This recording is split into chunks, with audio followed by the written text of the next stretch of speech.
without any papel lang ito eh.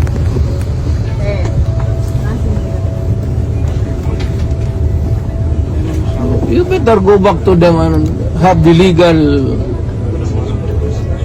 Wala, for what? I am a citizen of this country, a former president, and you show me a piece of paper and you're asking me to go with you?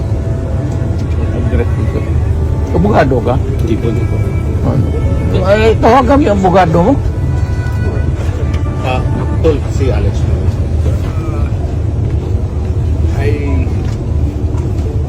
Kasi kanina wala pang warrant requested. Sir, he used to be, also, Our upper class. lab. Division Commander, 60 million. PC dan So I'm sorry to be talking loudly, but you know, this is a serious matter. They just transmitted to me, sir, a copy of the... Kanina, sir, nire-request ko na magpagbigyan lang kayo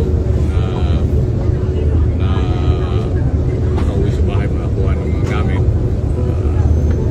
Kasi wala pang warrant of arrest until we get the copy of the warrant of arrest. Kasi yun man yung requirement. Alam mo ba na hindi man lang siya na-serve kung anong kaso kung charge sa kanya ngayon? Hindi niya alam. No? Kahit na PI man lang. Alam mo, ang charge sa kanya nasa dyaryo na. And then, hindi pa kayo na ganito ginagawa natin. Sumusunod tayo sa isang entity na hindi na tayo membro. Nag-withdraw na tayo. And yet, sir, you are the Prosecutor General. Yes. You know how to exercise due process. Before you can even file charges, you have to file a complaint. We have to file a counter affidavit.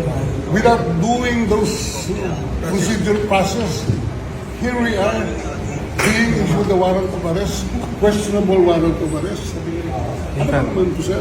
Before you deprive a person, even forbidden, you must have a legal basis.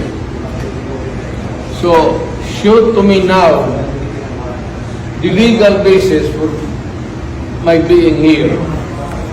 As apparently I was brought here not of my own volition. It's somebody else's.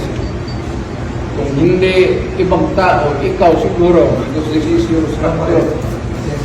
So you have to answer now for the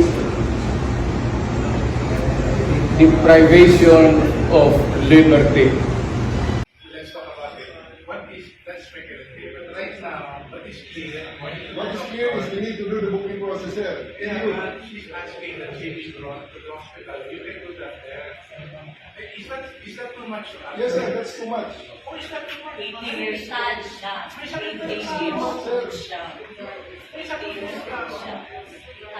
80 years old siya. Walang kaso. 80 years old siya. Ilan sa Filipino ang nahuli kayong araw na to? Ilan ang Anong kaso? Kaya nga, anong kaso? Gawa lang ng kaso. Sir,